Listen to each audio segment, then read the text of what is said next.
Thank you, Program Director, fellow panelists, ladies and gentlemen. Good afternoon.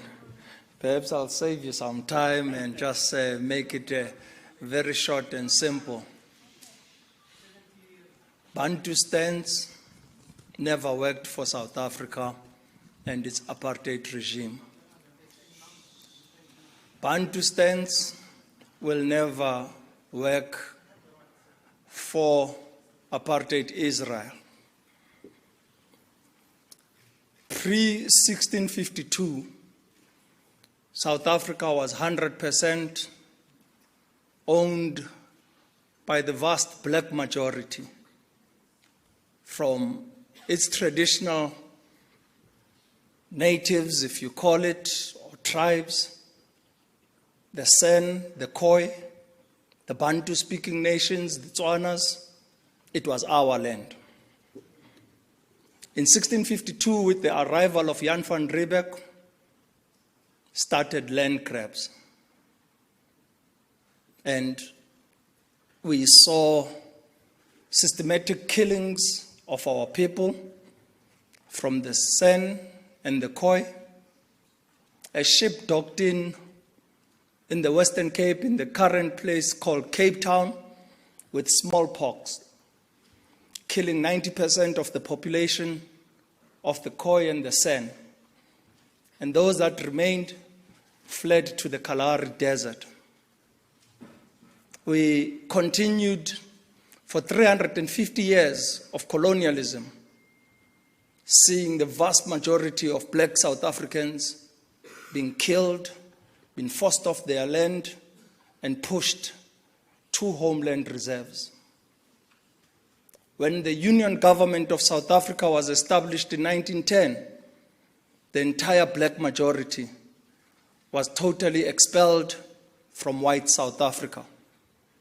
The notorious Land Act of 1913 ensured that what had been done for 350 years of colonialism was legislated, and blacks were forced to a mere 7% of land in South Africa.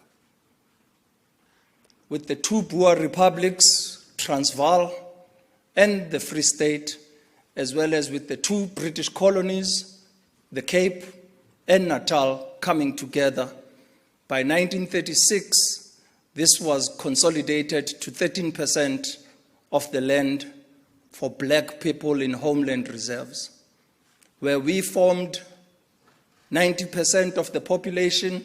We were squeezed to a mere 13%, where a 12% of the population enjoyed 87% of the land.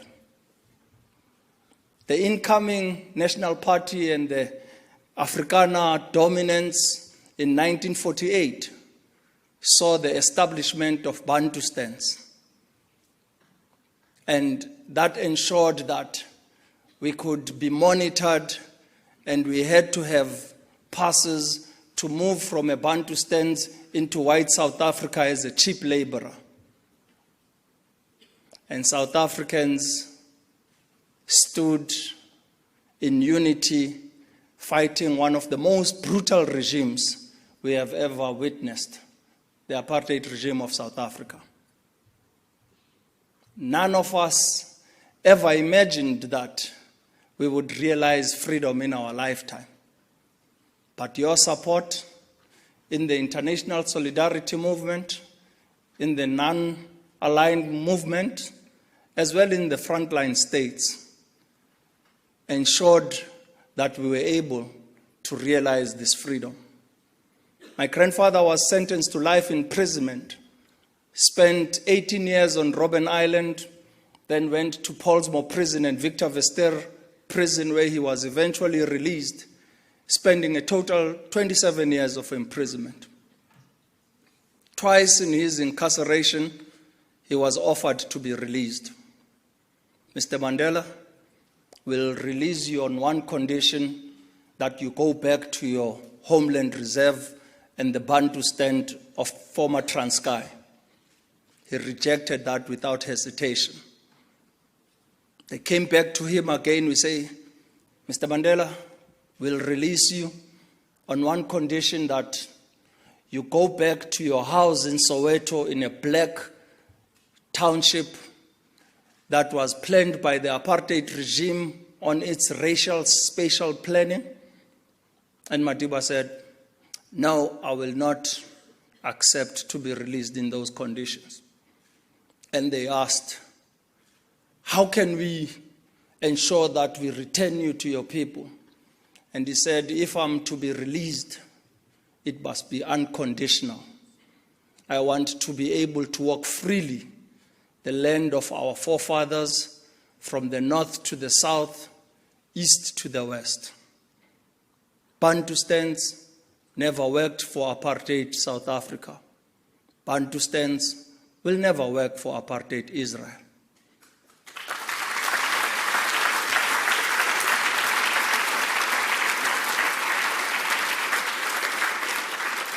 I stand here before you today as a free South Africa, enjoying equal rights, justice, and human rights for all on our land, regardless of the color of the pigment of your skin. This is a right that you stood side by side with us and fought for our struggle for liberation, to ensure that we realize a free South Africa. To every South African that is truly rooted to that past, as a descendant of Nelson Rolihlahla Mandela, and as a South African, I can never look to the Palestinians and say, what we didn't accept, you must accept. Bantustans never worked for apartheid South Africa, and Bantustans will never work for apartheid Israel.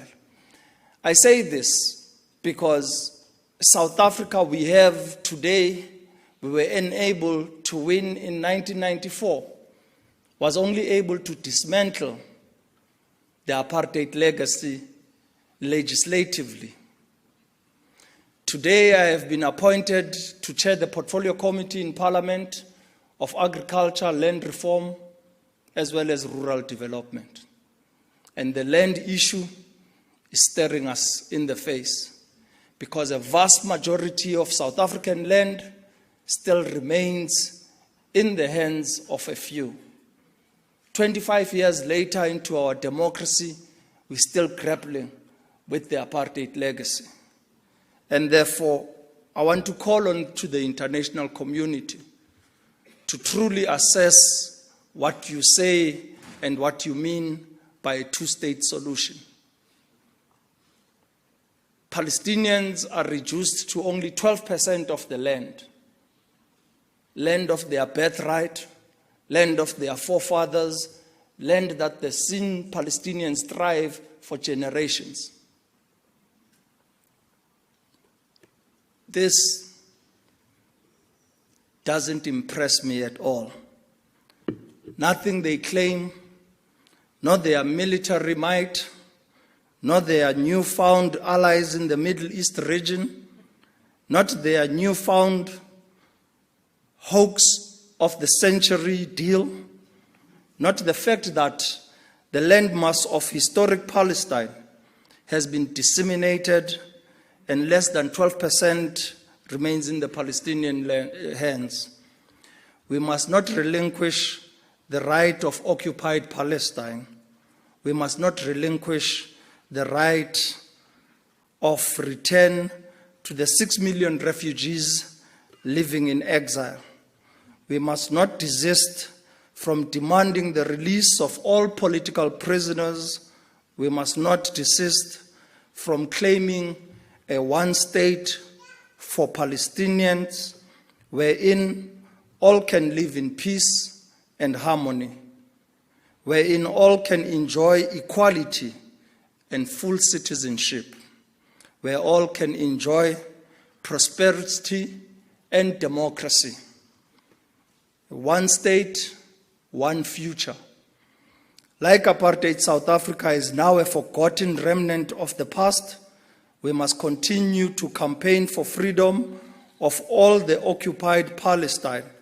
One state, one future. Today, liberated as free as South Africa, I can travel from the north, Limpopo River, and to Cape of Good Hope in the south. From the east, the mouth of the Zambezi River and the Indian Ocean at Port Noloth in the west, where the Orange River pounds into the Atlantic Ocean.